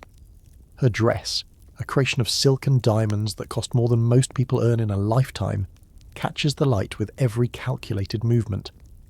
But what you're witnessing isn't just another beautiful woman working her charms on wealthy men. La Belle Otero has revolutionized the ancient profession of courtesan into something resembling a multinational corporation, with royal lovers as her primary assets and European capitals as her market territories. You observe her maintaining detailed correspondence with 6 different kings simultaneously, managing their competing demands for her attention with the organizational skills of a diplomatic secretary. The sheer audacity of her international operation takes your breath away. You watch her scheduling romantic appointments with Kaiser Wilhelm II in Berlin, Tsar Nicholas II in St. Petersburg, King Leopold II of Belgium in Brussels, and King Edward VII of England in London, sometimes within the same month. She's created a circuit of royal residences where she's welcome, moving between them like a touring performer whose show happens to involve intimate personal services for Europe's most powerful men. Her suite at the Hotel Carlton in London becomes the stuff of legend. You observe visiting diplomats and foreign ministers waiting in her anteroom, alongside love-struck millionaires and rival courtesans hoping to learn her techniques. The apartment itself resembles a museum of masculine devotion. Gifts from admirers cover every surface, from Fabergé eggs gifted by Russian Grand Dukes to emerald necklaces from Brazilian coffee barons. She's accumulated enough jewellery to rival the crown collections of smaller European kingdoms. What makes Otero truly scandalous isn't just her beauty or even her impressive client list. It's how she's transformed being a mistress into a legitimate business enterprise. You witness her employing a staff of secretaries, financial advisors, and social coordinators who manage her complex schedule of romantic obligations. She's the first courtesan to treat her sexuality as a luxury brand, requiring professional management and strategic marketing. The financial scale of her operations would impress modern investment bankers. You observe her negotiating contracts that guarantee minimum annual payments from regular lovers, with bonus clauses for exclusive access during specific seasons. King Leopold II reportedly pays her £2,000 per month just to ensure she's available when he visits Paris, while other admirers compete to outbid each other for her companionship during the Monaco gambling season. Historians still argue whether La Belle Otero was genuinely attracted to any of her royal lovers, or whether she viewed them all as revenue streams to be optimized for maximum profitability. Her private letters suggest some genuine fondness for Kaiser Wilhelm II, but her business practices indicate a ruthlessly calculating approach to romance that prioritized financial security over emotional attachment. But Otero's genius extends beyond mere transaction management. You watch her cultivating relationships with the wives of her lovers, charming the very women who should be her natural enemies. She sends thoughtful gifts to royal consorts, remembers their children's birthdays, and maintains correspondence that makes her seem more like a family friend than a sexual rival. This diplomatic approach ensures her continued welcome at court functions where other courtesans would be banned. Her influence on European fashion and culture proves remarkably significant. You observe Otero introducing Spanish dance styles to Parisian society, popularizing mantillas and fans as fashionable accessories, and inspiring a craze for Iberian cuisine in London's finest restaurants. She's not just taking from European culture, she's contributing to it, enriching the cosmopolitan sophistication that defines the Belle Epoque. The rivalry between La Belle Otero and Liane de Pougy, another famous courtesan of the era, becomes the most entertaining spectacle in European high society. You witness their competition escalating to absurd heights. When Liane appears at the opera wearing every piece of jewellery she owns, Otero responds by attending the next performance, wearing even more spectacular gems and bringing her personal maid dressed in Liane's discarded diamonds. It's warfare conducted through conspicuous consumption, and European society adores every ridiculous battle. What you find most remarkable is how she maintains her dignity and authority, despite the obviously transactional nature of her relationships. Otero never appears desperate or grasping. Instead, she projects the confidence of someone providing valuable services to grateful clients. When Kaiser Wilhelm II keeps her waiting for an appointment, she responds by leaving for Monte Carlo without explanation, forcing him to send apologetic telegrams and increased compensation to secure her return. The technological innovations of the era work to her advantage in ways previous courtesans couldn't imagine. You observe her using the new telegraph networks to coordinate her international schedule, railroad connections to travel rapidly between royal appointments, and photography to maintain her image across multiple countries simultaneously. She's one of the first women to understand how modern communications can expand the reach of personal charisma beyond traditional geographic limitations. Her retirement strategy proves as calculated as her career management. You watch Otero gradually transitioning from active courtesan to respected society hostess, using her accumulated wealth to purchase respectability through charitable donations and cultural patronage. By 1910, she's hosting salons where former lovers and their wives socialize comfortably, having transformed potential scandal into sophisticated entertainment. The Great War brings an end to the world that made La Belle Otero possible. You observe the collapse of the old European order, destroying the network of royal courts and international society that supported her extraordinary career. Kings lose their thrones, empires crumble, and the casual movement between national capitals that enabled her multinational romance business becomes impossible in the new age of nationalism and revolution. But her legacy influences how future generations understand the relationship between sexuality, power, and international politics. you're witnessing the emergence of a new kind of feminine authority that operates across national boundaries, transcends class distinctions, and transforms personal relationships into geopolitical influence. La Belle Otero proves that with sufficient intelligence, ambition, and strategic thinking, even the oldest profession can be revolutionized into something resembling modern celebrity culture. Her final years in Monte Carlo, living quietly on her accumulated fortune while European civilization rebuilds itself from the ashes of war, represent the end of an era when individual charm and beauty could command the attention of emperors and the resources of treasuries. She is the last of the great international courtesans, a species that couldn't survive the democratization and modernization of the 20th century. You find yourself in the elegant drawing rooms of 1930s London, where the most consequential love affair in modern British history is unfolding with the inexorable power of a Shakespearean tragedy. Wallis Warfield Simpson, a twice-divorced American woman whose very existence threatens the British Empire, sits perfectly composed in her Mayfair apartment while the greatest constitutional crisis in centuries swirls around her like a hurricane. Through the tall windows, you can see crowds gathering in the streets below, their faces reflecting the confusion and anger of a nation watching their king choose personal happiness over duty to crown and country. The scandal began innocuously enough, as the most dangerous ones often do. You observe Wallis at a weekend house party in 1931, one of dozens of fashionable Americans who've discovered that their transatlantic charm opens doors in British high society that centuries of breeding might not. She's elegant rather than beautiful, witty rather than profound, and possessed of that particular American confidence that finds European formality more amusing than intimidating.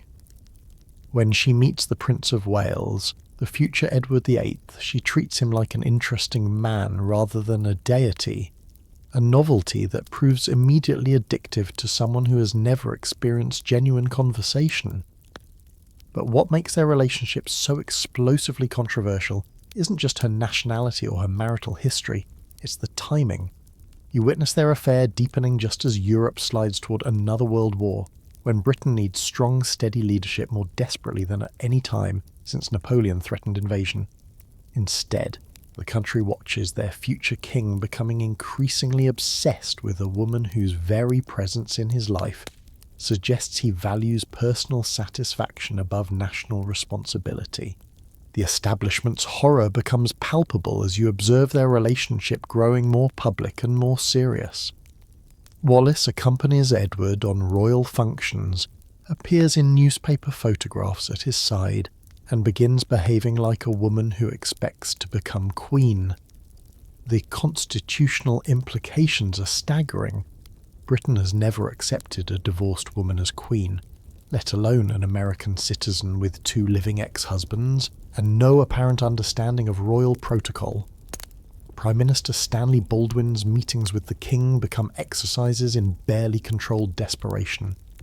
You watch Baldwin explaining repeatedly that Parliament will never accept Wallis as queen, that the Dominions are already expressing alarm about her unsuitability, and that the Church of England cannot crown a divorced woman as its symbolic head.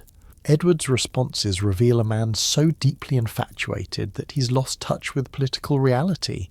He genuinely believes love should triumph over constitutional law. Historians still argue whether Wallis Simpson actively pursued the crown or whether she was as surprised as anyone by the constitutional crisis her relationship created. Her private letters suggest someone who enjoyed royal attention, but didn't fully comprehend the implications until the abdication crisis reached its climax. The media siege that develops around Wallis reveals the birth of modern celebrity culture at its most invasive.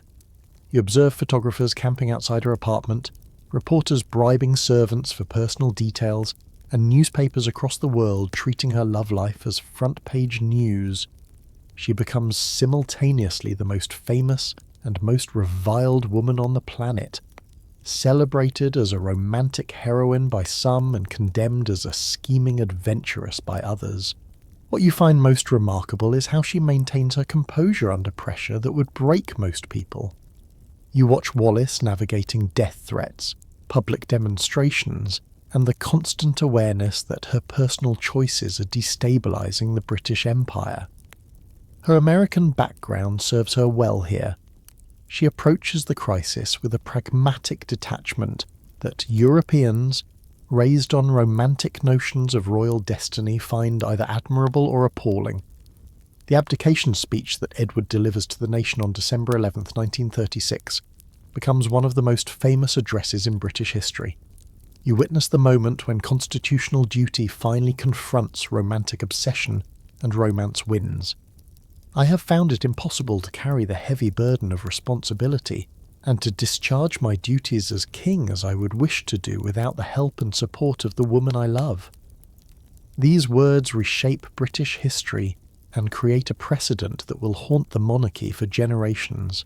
But the real scandal emerges in the aftermath of abdication, when you observe how quickly the fairy tale romance reveals its darker complexities. Wallis finds herself married to a man who has sacrificed everything for her, but now has nothing meaningful to occupy his time or talents. The Duke of Windsor, as Edward becomes, proves unable to create a fulfilling life in exile, while Wallis discovers that being responsible for a king's abdication is a burden that follows her everywhere. Their wartime behaviour in Nazi-occupied France creates even greater scandal. You watch the Windsors socialising with German officers, expressing sympathy for fascist ideas and conducting themselves in ways that suggest either dangerous political naivety or actual treason. The British government, already embarrassed by the abdication, now faces the possibility that their former king has become a security risk who might be used by enemy propaganda. The cruel irony becomes apparent as you observe their post-war years. Wallis has achieved everything she supposedly wanted: marriage to a king, wealth, international fame, and freedom from conventional constraints. Yet their exile in France becomes a kind of luxurious prison where they replay the same social routines year after year, cut off from meaningful purpose or genuine fulfillment. She's won the man but lost any chance of the role or responsibility that might have made the victory worthwhile. The British establishment's treatment of Wallis after the abdication reveals the vindictive side of constitutional monarchy. You witness her being denied the title Her Royal Highness, excluded from official functions and subjected to social snubs that continue until her death. She's being punished not just for her role in the abdication, but for forcing the monarchy to confront uncomfortable questions about duty versus personal happiness. Her influence on the modern royal family proves more significant than anyone anticipated at the time. You observe how the abdication crisis shapes Elizabeth II's approach to duty, Charles III's understanding of royal responsibility, and the ongoing tension between personal fulfillment and constitutional obligation. Wallis Simpson's legacy isn't just the abdication, it's the permanent transformation of how Britain thinks about the relationship between monarchy and individual choice. The final decades of her life become a meditation on the costs of getting everything you think you want.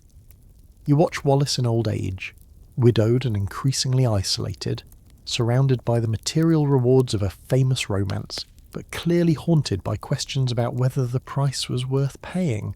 She has achieved historical immortality, but as a cautionary tale about the dangers of placing personal desire above public duty.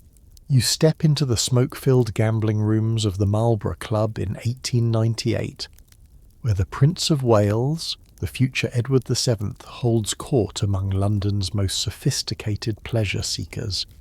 The air thrums with masculine laughter, cigar smoke, and the subtle tension that comes from men spending money they shouldn't on games they're destined to lose.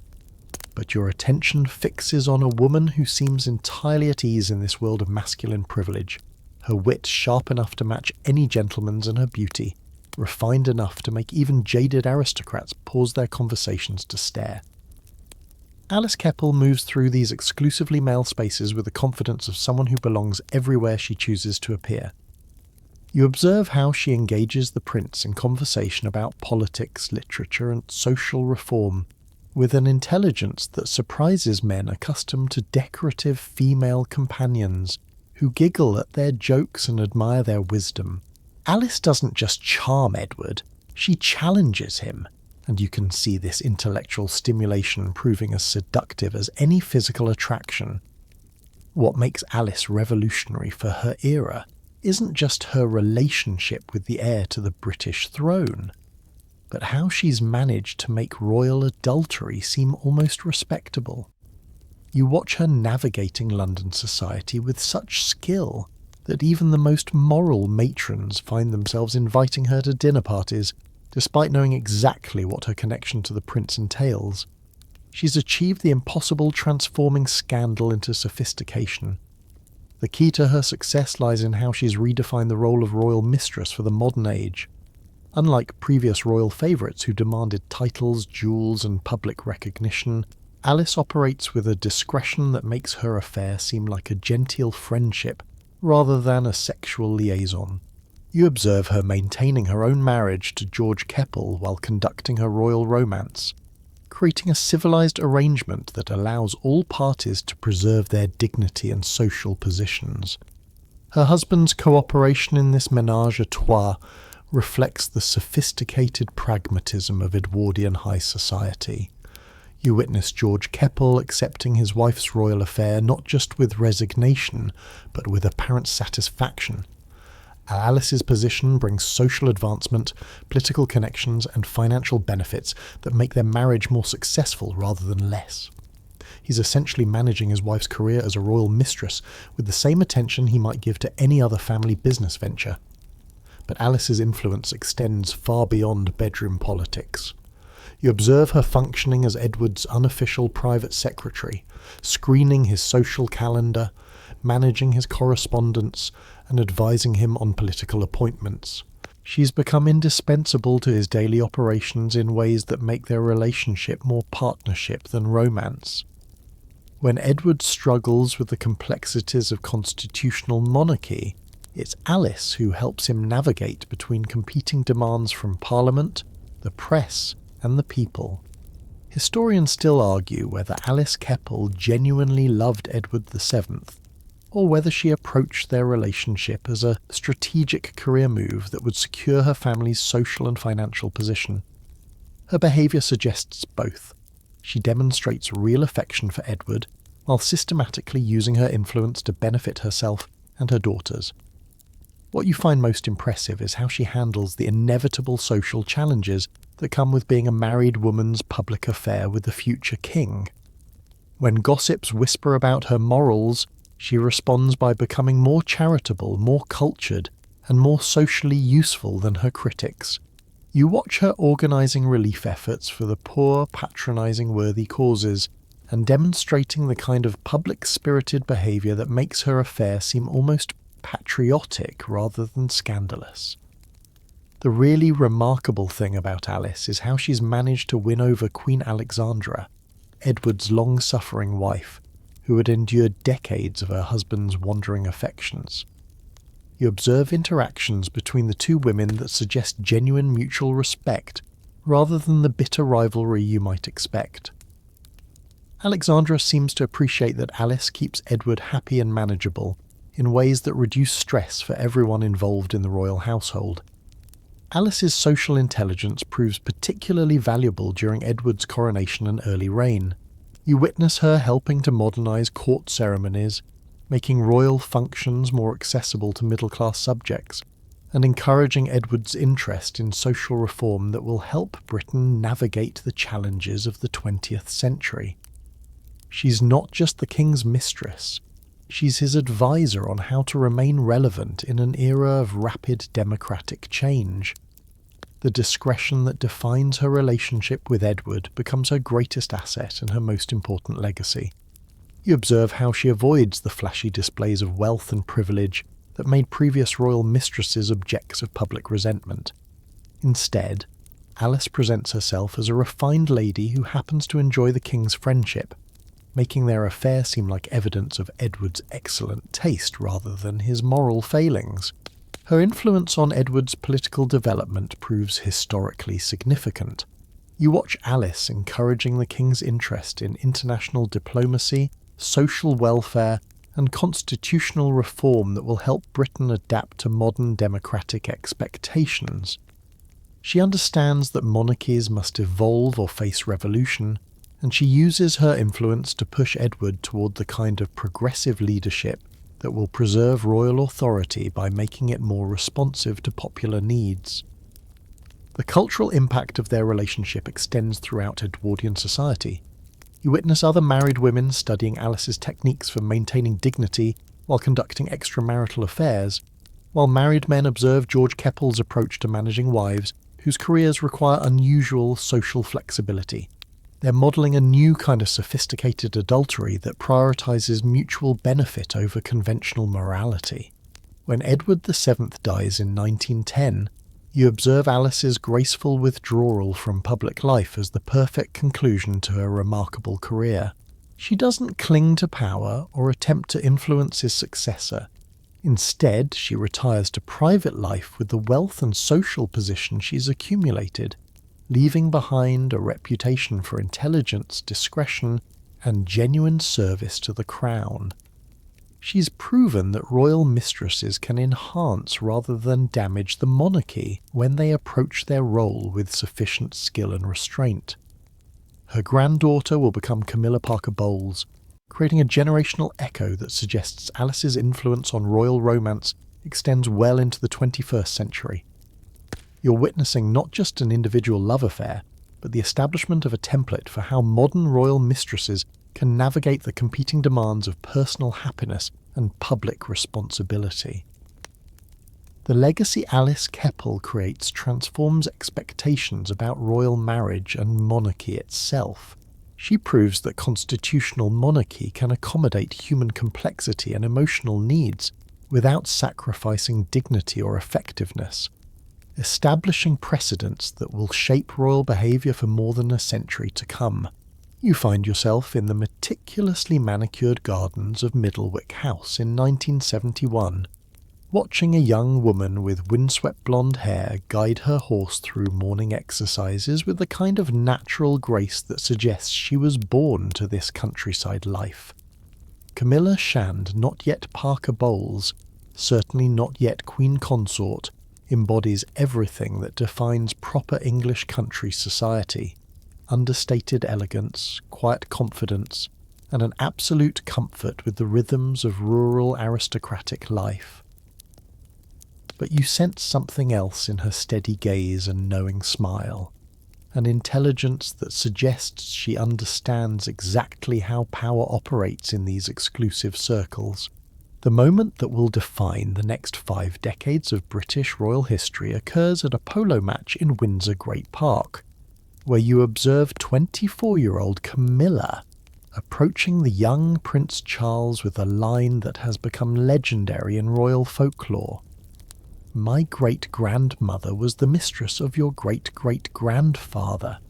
I feel we have something in common." The reference to Alice Keppel's affair with Edward VII is delivered with such casual confidence that Charles is immediately charmed by her combination of historical awareness and gentle irreverence. What makes their initial romance so compelling to witness isn't just the obvious chemistry between two people who share interests in hunting, gardening, and classical music, but how naturally they fit into each other's worlds. You watch Camilla moving through Charles's circle of friends with the ease of someone who was born to understand the unspoken rules of aristocratic society, while Charles finds in her the kind of maternal warmth and practical common sense that his rather formal upbringing never provided. But the fairy tale romance crashes against the brutal realities of royal duty with devastating suddenness. You observe Charles being sent on an extended naval deployment in 1973 just as his relationship with Camilla reaches serious commitment. The separation is clearly designed by palace advisors who consider her unsuitable for a future king. She's not a virgin, not from a sufficiently grand family, and most damaging of all, she's in love with someone else. The someone else is Andrew Parker Bowles, a dashing cavalry officer who represents everything the royal establishment finds more acceptable than genuine romance.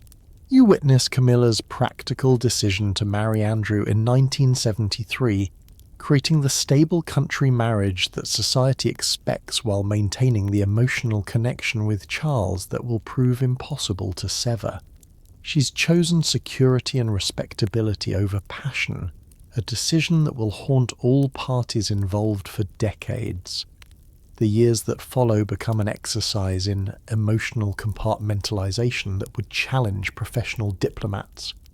You observe Camilla fulfilling her role as army wife and mother with apparent contentment while maintaining correspondence with Charles that reveals their unresolved feelings. Their friendship continues through his bachelor years, his courtship of Diana Spencer, and the early years of his marriage, creating an emotional triangle that will eventually destroy lives and transform the monarchy. Historians still argue whether Camilla actively pursued Charles during his marriage to Diana, or whether she simply remained available as a friend who gradually resumed her former romantic role. The evidence suggests both. She maintained appropriate distance during the early years of Charles's marriage, but was clearly prepared to resume their relationship when his marriage began failing. The scandal explodes into public consciousness during the 1990s, when you witness the breakdown of Charles and Diana's marriage playing out in newspapers across the world. Camilla transforms from an unknown country wife into the most hated woman in Britain, blamed for destroying the fairy tale romance that had captivated global audiences. The press portrays her as the scheming mistress who seduced Charles away from his beautiful young wife, creating a narrative that ignores the complexities of all three people involved. What you find remarkable about Camilla during this period is her stoic endurance of public hatred that would break most people. You observe her maintaining dignity while being portrayed as a monster by tabloid newspapers, threatened by Diana's supporters, and treated as a pariah by large sections of British society. She develops the kind of armour that only comes from understanding that survival requires accepting short-term pain for long-term vindication. The death of Diana in 1997 creates the greatest crisis of Camilla's life.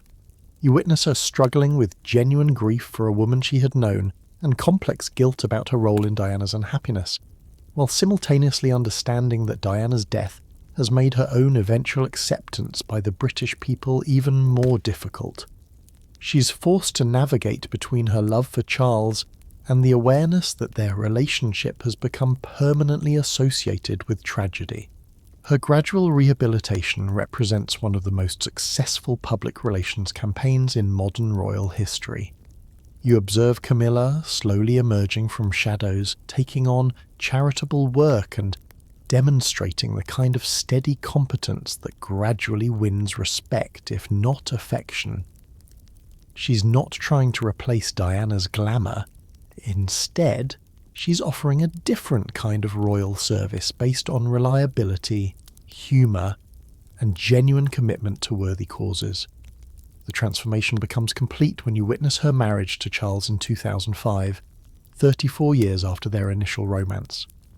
The ceremony at Windsor Guildhall is deliberately low-key, acknowledging that this isn't a fairy tale wedding, but the regularization of a relationship that has endured decades of scrutiny and survived every obstacle that duty, family, and public opinion could place in its path.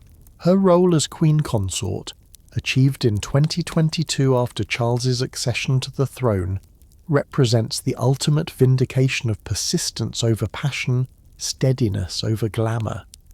You observe Camilla performing royal duties with a kind of unflappable competence that suggests she was always destined for this role, despite taking the longest and most difficult path to reach it.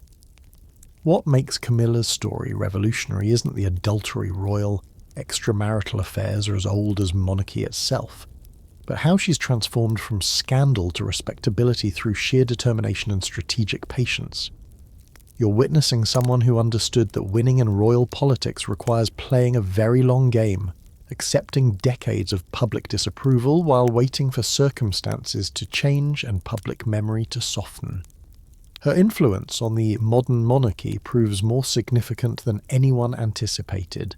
Camilla has shown that the royal family can survive and recover from scandals that once would have been considered fatal, that public opinion can be changed through consistent good behaviour, and that sometimes the most suitable royal consorts are those who truly understand the costs and rewards of royal service. You stand at the crossroads of history and human nature, where the stories of Europe's most scandalous mistresses converge into a tapestry of power, passion, and the eternal struggle between duty and desire. From the calculating brilliance of Madame de Pompadour to the patient persistence of Camilla Parker Bowles, you've witnessed how women transformed their beauty, intelligence, and understanding of masculine psychology into political influence that shaped the destinies of nations. Do you remember how Jeanne-Antoinette Poisson methodically positioned herself along Louis XV's hunting route, turning chance encounters into calculated seduction? Her legacy echoes through every subsequent royal mistress who understood that power requires planning, that influence must be earned through more than physical beauty. She established the template that Diane de Poitiers perfected, the mistress as advisor, confidant and political partner rather than mere sexual companion. The evolution you've observed reveals something profound about the nature of feminine authority in patriarchal societies. Each of these women found ways to transcend the traditional limitations placed on their gender, transforming their relationships with powerful men into platforms for wielding power themselves. Agnes Sorel created the role of official royal mistress, establishing precedents that allowed future generations of women to claim public recognition for their private influence. The geographic scope of their influence proves remarkable when considered collectively. You've watched Nell Gwyn embodying English Protestant identity against French Catholic sophistication, while La Belle Otero operated across international boundaries as if national borders were mere inconveniences. Emma Hamilton became a diplomatic asset in Mediterranean politics, while Lola Montez accidentally sparked German revolutionary movements. These women weren't just local scandals, they were international forces who shaped European political development. The religious dimensions of their stories illuminate the complex relationships between sexuality, spirituality, and political authority. Gabrielle d'Estrées nearly became a Protestant Queen of France, while Madame du Barry's Catholicism made her politically dangerous in Protestant England. The tension between personal faith and political necessity created some of history's most dramatic moments, where religious conviction clashed with romantic passion in ways that threatened to reshape entire kingdoms. What strikes you most forcefully is how these women's influence extended far beyond their own lifetimes.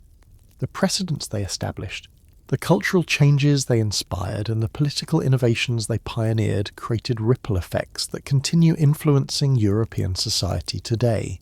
Catherine the Great's approach to combining sexual authority with political power inspired generations of powerful women, while Alice Keppel's discretion established standards for royal relationships that her great-granddaughter Camilla would ultimately fulfill. The technological and social changes you've witnessed spanning these centuries reveal how feminine power adapted to evolving circumstances. Medieval mistresses like Agnes Sorel operated within feudal structures of personal loyalty and religious authority. Enlightenment figures like Pompadour navigated the emerging world of rational government and cultural sophistication. Industrial age courtesans like La Belle Otero exploited modern transportation and communication to expand their influence internationally. Contemporary figures like Camilla survived the mass media age through strategic patience and professional public relations. Historians still argue about the ultimate impact of these relationships on European political development, but the evidence suggests their influence was profound and largely positive. Many of these women encouraged their royal lovers toward more enlightened policies, greater cultural sophistication, and more effective governance. They served as informal advisors who could offer perspectives unavailable through traditional court channels, often advocating for religious tolerance, artistic patronage, and social reforms that benefited their societies. The double standards you've observed throughout these stories reveal the fundamental hypocrisy underlying European attitudes towards sexuality and power. Male rulers who maintained multiple mistresses were considered sophisticated and virile, while the women who served as their companions were alternately celebrated as romantic heroines or condemned as scheming destroyers of moral order. Yet these same women often demonstrated greater political intelligence, cultural refinement, and genuine concern for public welfare than the men whose beds they shared. The financial aspects of these relationships created economic impacts that extended throughout European society.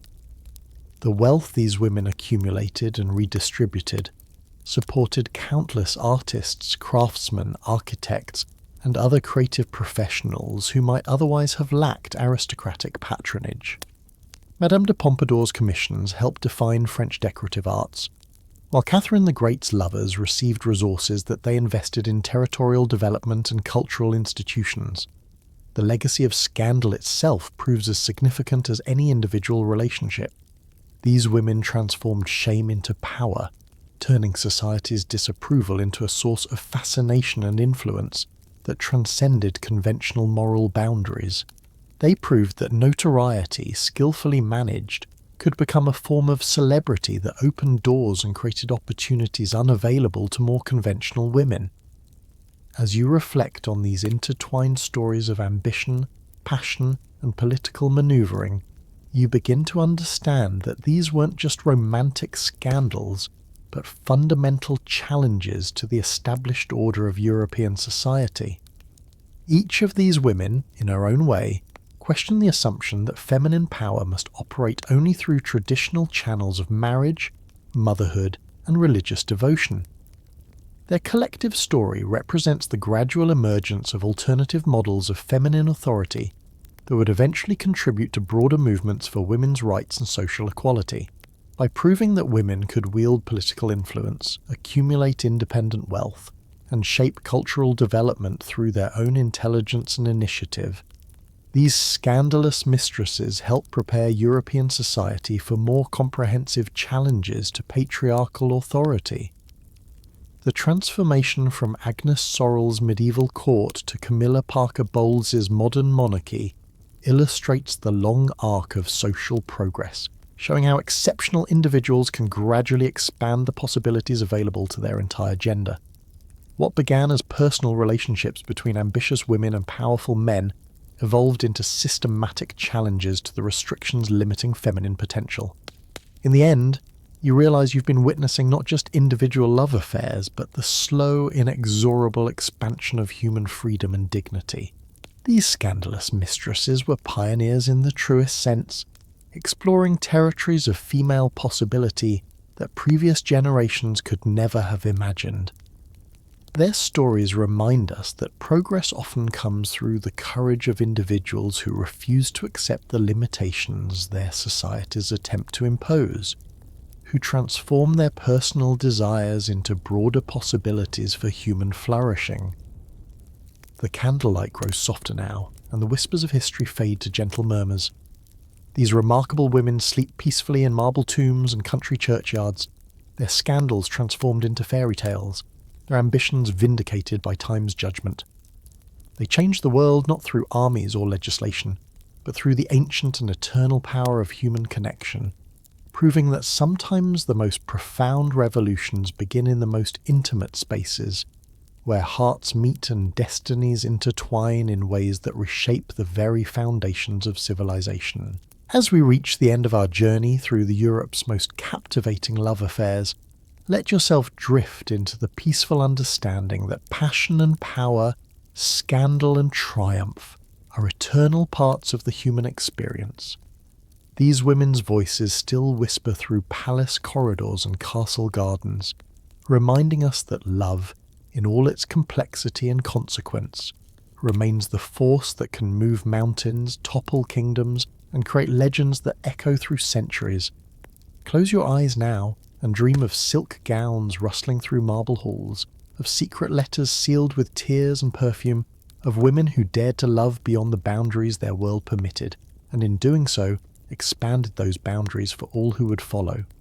The stories may be complete, but their inspiration continues, flowing like moonlight across the landscapes of possibility, illuminating paths that courageous hearts might yet discover.